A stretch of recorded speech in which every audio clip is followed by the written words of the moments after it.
In 1966, a high school band van carrying 6 teenagers vanished without a trace while returning from a regional competition. The vehicle, a blue Ford Econoline packed with instruments and dreams, simply disappeared into the Pennsylvania night.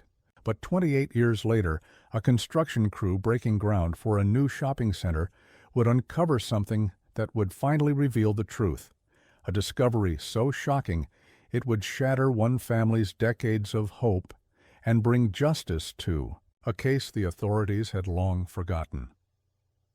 The summer of 1994 found Margaret Henley standing in her kitchen, staring at a photograph that had occupied the same spot on her refrigerator for nearly 3 decades. 6 young faces smiled back at her, frozen in time at 17 and 18 years old. Her son David stood in the center, his trumpet gleaming. In the afternoon sun, surrounded by his bandmates from Millfield High School, they had been returning from the state competition, their van loaded with instruments and the silver trophy they had earned for 3rd place. That was the last anyone had seen of them. Margaret had never stopped looking. While the police had eventually classified the case as a probable accident, suggesting the van had likely skidded off one of the winding mountain roads and plunged into a ravine, she had never accepted that explanation. She had walked every accessible mile of those roads, peered into every valley, questioned every resident of every small town between Millfield and the competition site in Harrisburg. The official search had lasted 6 weeks. Margaret's search had lasted 28 years. Her husband Robert had tried to convince her to let go, to accept what the authorities had concluded. They had divorced 15 years earlier, not from lack of love, but from the impossibility of grieving together when they grieved so differently. Robert had chosen to remember David as he was, to celebrate the 17 years they had shared. Margaret had chosen to believe that somewhere, somehow, her son might still need her help finding his way home. The obsession had cost her relationships, job opportunities, and countless nights of sleep. She had filled 3 filing cabinets with maps, newspaper clippings, interview notes, and correspondence with private investigators she could barely afford. Her small apartment was a shrine to the investigation, every wall covered with timeline, charts, and photographs of potential witnesses. Friends and family had long since stopped trying to talk her out of her search, recognizing that it had become as essential to her survival as breathing. The phone call came on a Tuesday morning in Viking, July. Detective Ray Morrison, now nearing retirement, had been the original investigating officer on the case. His voice carried the weight of years and unsolved mysteries when he asked if she could come to the station. There had been a development. Margaret's hands shook as she drove through the familiar streets of Millfield. She had made this trip to the police station hundreds of times over the years, following up on tips that led nowhere, pressing for renewed search efforts, demanding answers that no one could provide. Each visit had ended in disappointment, but she had never stopped hoping that someday, somehow, this call would be different. Detective Morrison looked older than his 62 years, his face lined with the accumulated stress of 3 decades in law enforcement. The Henley case had haunted him throughout his career, representing the kind of unsolved mystery that kept officers awake at night. He had never believed the accident theory either, but without evidence, there had been nowhere to take the investigation. The construction site sat on what had once been farmland, on the outskirts of town, rolling fields that had been sold to developers. As Millfield slowly expanded, the crew had been excavating for the foundation when their machinery struck something metallic buried 15 feet below the surface. What they found defied every assumption the case had operated under for nearly 3 decades. The instruments were perfectly preserved, sealed in their cases, and buried with methodical precision. David's trumpet lay in its blue, velvet-lined case, the silver surface untarnished despite the decades underground. Beside it, carefully arranged, were the other instruments: Sarah Chen's flute, Michael Rodriguez's tuba, Jennifer Walsh's clarinet, Tommy Brennan's drums, and Lisa Morrison's saxophone. Each case bore the student's name in neat block letters, just as Margaret remembered them, but the van was nowhere to be found. Margaret knelt beside the excavation site, her fingers trembling as she touched her son's trumpet case.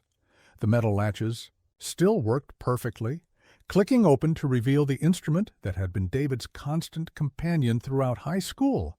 She could remember the hours he had spent practicing, the way his face would light up when he mastered a particularly challenging piece, the pride in his voice when he called to tell her about making first chair. Detective Morrison walked Margaret through the scene, his weathered hands gentle, as he showed her each recovered item. The instruments had been buried in a perfect rectangle, arranged with an almost ceremonial care that spoke of intention rather than accident. This was not a crash site. This was something else entirely. The discovery transformed the cold case into an active investigation. The careful burial of the instruments suggested not only that someone had deliberately concealed them, but that the person responsible had known the victims well enough to take care with their most precious possessions. Band members didn't just carry instruments, they formed relationships with them. Someone had understood that. Detective Morrison assembled a team of investigators, including specialists in cold cases and forensic archaeology. The burial site was carefully excavated, every inch of soil sifted for additional evidence. They found personal items that parents immediately recognized: Sarah's Lucky Charm bracelet, Michael's St. Christopher medal, Jenny's class ring. Each item had been placed with care, arranged almost like grave goods in an ancient burial. Margaret found herself reliving memories she had carefully preserved for decades. David had been first chair trumpet since his sophomore year, spending hours each evening practicing in the basement while she prepared dinner upstairs. The sound of his scales had become the soundtrack of their home. Sarah had been his girlfriend, a quiet girl with remarkable talent who could make her flute sing in ways that brought tears to audiences. The six of them had been inseparable, united by their love of music and their dreams of continuing their education at prestigious conservatories. The other families were contacted, and for the first time in 28 years, they gathered together. The Chens had moved to California shortly after Sarah's disappearance, unable to bear living in the town where their daughter had vanished. Michael Rodriguez's parents had both passed away, but his sister drove in from Philadelphia, carrying photographs and memories that had been locked away for decades. Jenny Walsh's mother arrived with her father, both of them now in their 80s, but still sharp enough to remember every detail of that terrible night. The investigation now focused on the timeline of that night in 1966. The band had performed at the state competition that afternoon, earning their third-place trophy in a closely contested event. They had celebrated with dinner at a local restaurant, their advisor, Mr. Harold Vance, picking up the check and praising their performance. The van had left Harrisburg at approximately 8:30 that evening, with Mr. Vance driving and the 6 students as passengers. The drive back to Millfield should have taken no more than 2 hours along familiar roads. Mr. Vance had made the trip dozens of times, transporting various school groups to competitions and events. He was a careful driver, well regarded by students and parents alike. When the van failed to arrive by midnight, parents began making phone calls. By dawn, the search had begun. Detective Morrison, now working with a small team of investigators, and cold case specialists, began re-examining every piece of evidence from the original investigation. What they found troubled him. The search had been concentrated along the main highway routes, following the assumption that the van had suffered some kind of mechanical failure or weather-related accident. But the careful burial of the instruments suggested a level of premeditation that completely contradicted the accident theory. The team interviewed everyone who was still alive from the original investigation.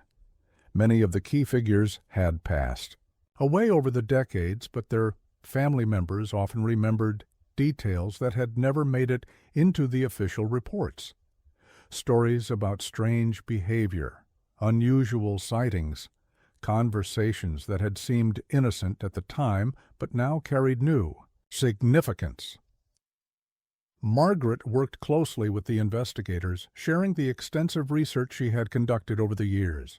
Her files contained information that the original investigation had missed, interviews with witnesses who had been overlooked, maps marked with potential search areas that had never been explored. What had once seemed like an obsession now proved invaluable to the renewed investigation. The breakthrough came when investigators decided to examine the original case files more carefully. Buried in the witness statements was a detail that had been overlooked at the time. A local farmer had reported seeing a blue van parked on a dirt access road near what was now the construction site, approximately 3 weeks after the disappearance. The farmer, now deceased, had thought little of it at the time, assuming it belonged to hunters or teenagers looking for privacy. Margaret accompanied Detective Morrison to interview the farmer's widow, now living in a modest apartment in town. Eleanor Hartman, 86 years old with surprisingly sharp memories, confirmed her late husband's account. She remembered the conversation clearly because Harold had been troubled by it, wondering if he should have investigated further at the time. Eleanor served them tea in delicate china cups while she recalled that autumn of 1966. Her husband had been walking their property line when he spotted the van, she explained. He had approached it cautiously, thinking it might be abandoned, but had found it empty and locked. The license plate had been removed, and there were no personal items visible inside. What had struck him as odd was the van's condition, she said. It wasn't damaged or broken down. It simply appeared to have been carefully parked and left. The timing was significant. 3 weeks after the disappearance was long enough for the initial intensive search to have been scaled back, but recent enough that whoever had buried the instruments had been working with the case fresh in the public consciousness. This suggested someone with local knowledge, someone who understood both the search patterns and the geography of the area. As the investigation progressed, Detective Morrison found himself focusing on Harold Vance, the band director who had been driving the van that night. Vance had been deeply affected by the disappearance, retiring early from teaching and moving away from Millfield within a year of the incident. At the time, this had been attributed to grief and guilt over the loss of his students. Now it seemed worth a closer examination. The team discovered that Vance's departure from Millfield had been more abrupt than anyone remembered. He had left in the middle of the school year, citing health problems and emotional distress. The school board had been sympathetic, arranging for his pension and benefits despite his early departure. But reviewing the records now, investigators found inconsistencies in his story that raised questions. Margaret remembered Vance as a dedicated teacher who had genuinely cared about his students. He had started the band program at Millfield High, school from nothing, building it into one of the most respected programs in the region. David had admired him greatly, often talking about how Mr. Vance had helped him develop his technique and confidence. The idea that this trusted teacher might be connected to her son's disappearance was almost impossible to accept. Tracking down Vance proved challenging. He had moved several times over the decades, living quietly in small towns across Pennsylvania and Ohio. The investigators found records of his employment at various schools, but his tenure at each had been brief. Former colleagues described him as competent but withdrawn, a man who seemed to carry some deep sadness that he never discussed. When investigators finally located him in a retirement community outside Cleveland, they found a man haunted by decades of carrying an unbearable secret. Vance was living in a small, Spartanly furnished apartment filled with mementos from his teaching career. Photographs of various bands and orchestras covered the walls, but notably absent were any pictures from his years at Millfield High School. The confrontation took place in Vance's small apartment, surrounded by the accumulated memories of a teaching career that had been defined by one terrible night. Detective Morrison, accompanied by investigators from both Pennsylvania and Ohio, presented the evidence methodically. The buried instruments, the witness accounts, the timeline that had never quite added up. Harold Vance, now 78 years, old and suffering from early-stage dementia, initially maintained his decades-old story.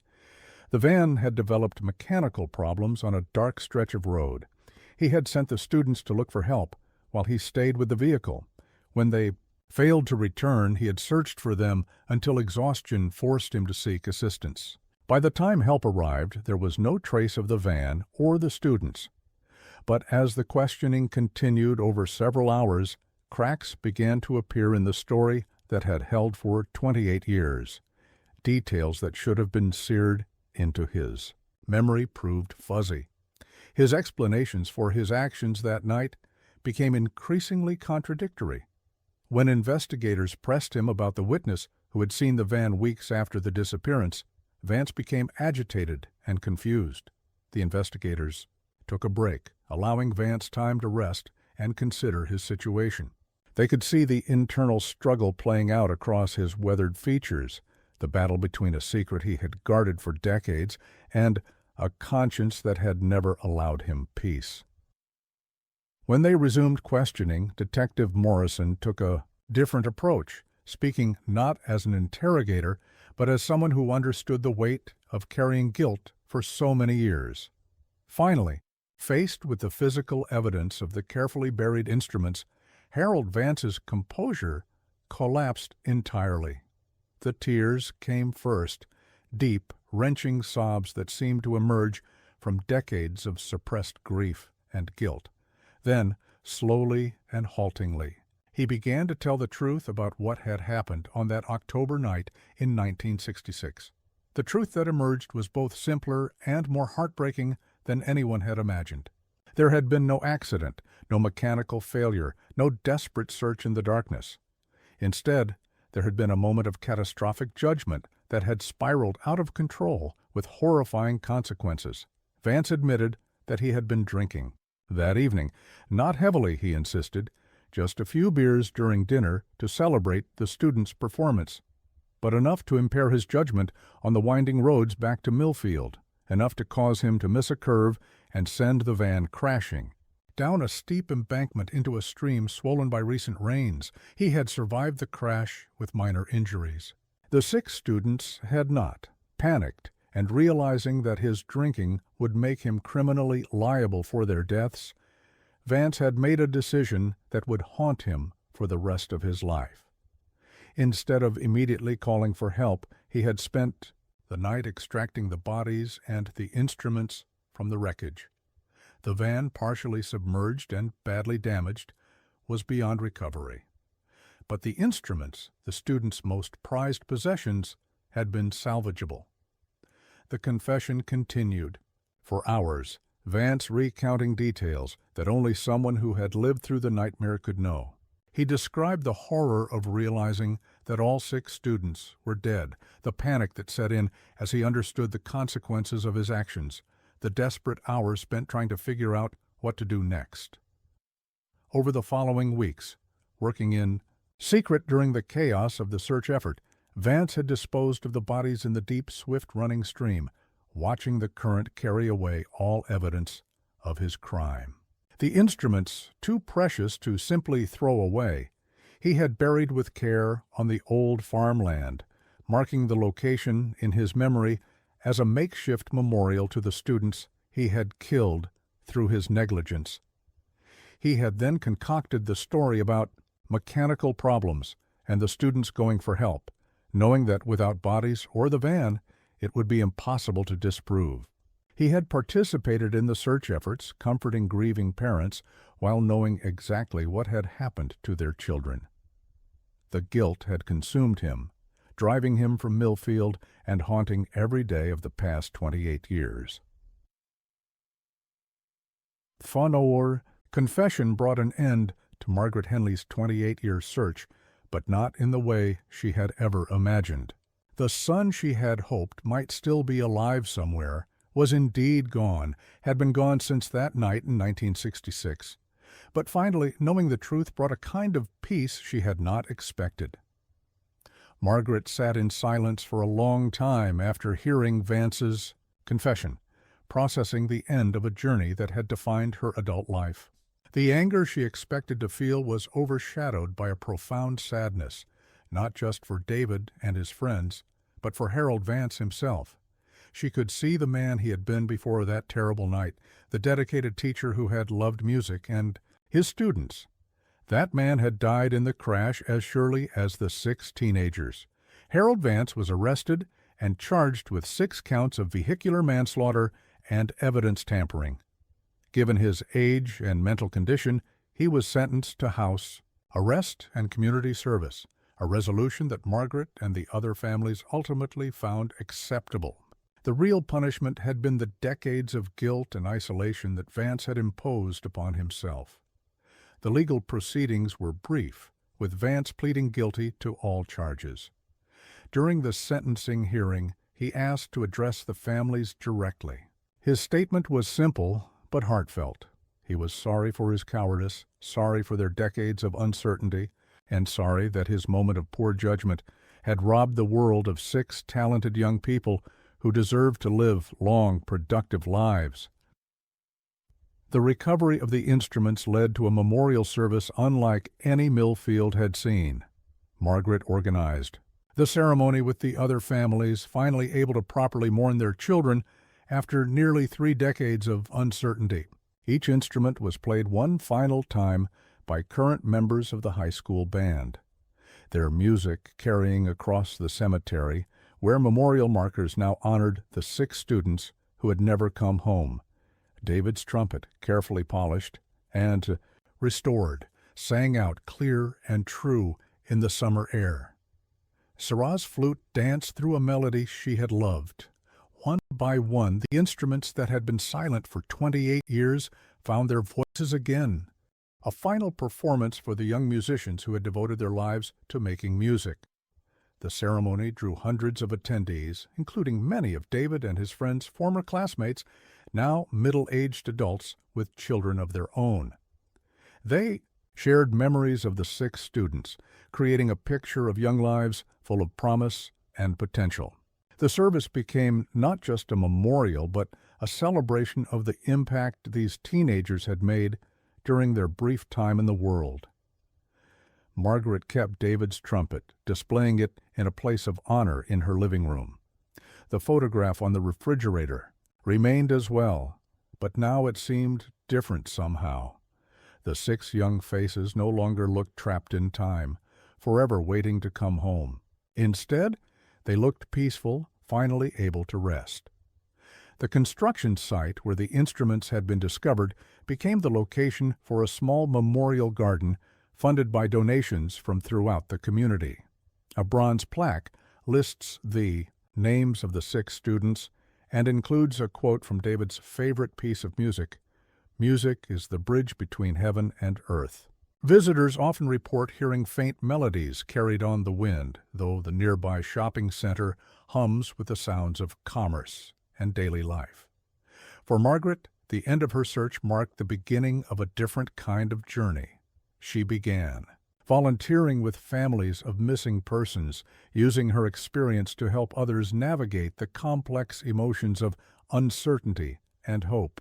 She understood better than most the difference between knowing and not knowing, between the pain of loss and the agony of endless waiting. Her work with other families became her new purpose, transforming the investigative skills she had developed. Over 28 years into a tool for helping others, she assisted with search efforts, provided emotional support to grieving relatives, and lobbied for better resources for missing person cases. The obsession that had once isolated her from the world now connected her to others who shared similar struggles. Detective Morrison retired shortly after closing the case, his final investigation having provided the closure that had eluded him throughout his career.